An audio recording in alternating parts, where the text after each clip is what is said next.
তো আরেকটা খাবার আইটেম আনবক্সিং ভিডিও নিয়ে এলাম, এটা হলো হাইকো খাট্টা মিঠা।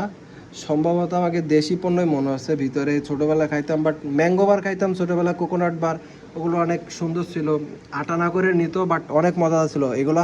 ছোটোবেলা একটা অরেঞ্জ ক্যান্ডি খাইতাম, সেম সিমিলার টাইপের দেখতে অরেঞ্জ ক্যান্ডি খাইতাম। তো ওইটা এখন বর্তমানে পাওয়া যায় না, ওইটা হলো আমাদের ইউরোপ কান্ট্রিতে পাওয়া যায়, প্যারিসে, যার এক বক্সে 100 পিস থাকে, 100 পিস না $400 নেয়। তো ওইটা পাইলাম না, তো আমরা এই যে খাট্টা মিঠা, হাইকোর খাট্টা মিঠা পাইছি, এটা এখন খুলে দেখবো যে এটার টেস্ট কেমন, ছোটোবেলা সেই টেস্ট আমাদের দেয় কি না। তো হ্যাঁ, এই যে খুলে গেছে, এমনি ইজিলি খুলে গেল। তো এই যে একটা আগে দেখাই কতগুলা দিছে।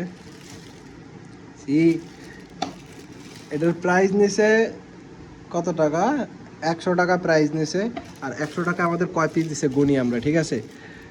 1 2 3 4 5 6 7 8 9 10 11 12 13 14 15 16 17 18 19 20 21 22 23 24 25 26 27 পিস।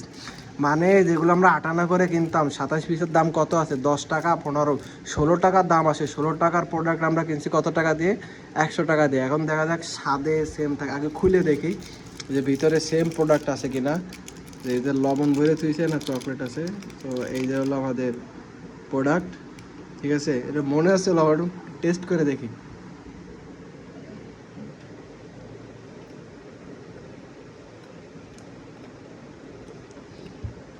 গাইস কি বলবো, এই এদিক এদিক তেঁতুল আছে, সেই দিস তেঁতুল, এটা তেঁতুলের উপরে চিনি লাগানো, জাস্ট তেঁতুলের উপরে চিনি লাগায় খাট্টা মিঠা বানাইছে। 27 পিস 100 টাকা নিছে, মানে মজা আছে বাট এইটুক এইটুক তেঁতুলের দাম 2.5 টাকা পাওয়া যায়। এতটুক তেঁতুলের দাম 2.5 টাকা, বাট মজা আছে, অনেক মজা। এখন শেষ হয়ে যাবে, আমার ছোটো ভাই পাইলো তো দিল না।